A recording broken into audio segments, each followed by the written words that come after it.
այսօր բոլորս հասկանում ենք դրոնների կարևորությունը, հասկանում ենք, որ Հայաստանը միջև մախերք չունեցել եւ ոչ էլ ուզեցել է դրոնների արտադրությունների լուրջ մասշտաբներով, այն 1-2 հոգին իրենց ուժերով ինչ որ ստից բաներ որ անում են, դա մասշտաբ չի, այսինքն դա քանակ չենք խոսում ենք ոչ թե նույնիսկ 100-ներ կամ 1000-ներ, այլ խոսում ենք տասնյակ 100,000-ավոր միավորների արտադրության մասին, հա, չասեմ միլիոնների տարեկան, հա, այս թվերը պետք է լինի տարբեր կատեգորիաների, դու փոքրից շատ ես արտադրելու, ասենք մեծերից ավելի շատ, ավելի քիչ, եւ բայց այդ պետք է արվի, այսինքն սա գոնե քեզ պետք է լինի ոնց ասեմ խթան եւ հնարավորություն վերցնես դրանից ինքդ սարքես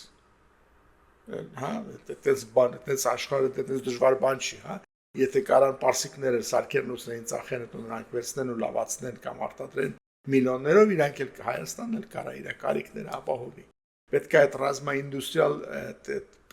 կոմպլեքսը սարքել վերջապես հա ճիշտ առնել ավելի ուղակի եւ արագ, այսպես ասած, kickback-ների կամ ռուսերենով ատկատների հնարավորությունները տալիս, բայց երկրին այդ չի էլի պետք է կառուցել այս ռազմաինդուստրիալ կոմպլեքսը։ Արտադրություն պետք է տալ։ Եվ ոչ միայն դրոններ, դա ասեմ, հրթիռներ պետք է արտադրել, ինչ է եղել հրթիռ արտադրել, ինչ է։ Պաղեստինցիները թունելների մեջ հրթիռ են արտադրում, հայերը չեն կարող անել, հա։ Էլ չասեմ պարսիկների մասին, էլ չասեմ մնացած երկրների մասին։ Այդ ինչա ֆիզիկոսների պակաս կա, թե ինչ որ բան սարքելու պակաս կա, պետք է արվի անպայման։ Եվ պետք է արվի ոչ թե ինչ որ փոքրիկ բաներ, այլ մեծ գոնե հրթիռներ, կարճերավորությունը մինչև 500 կիլոմետրի վայր, դա այդքան բան չի։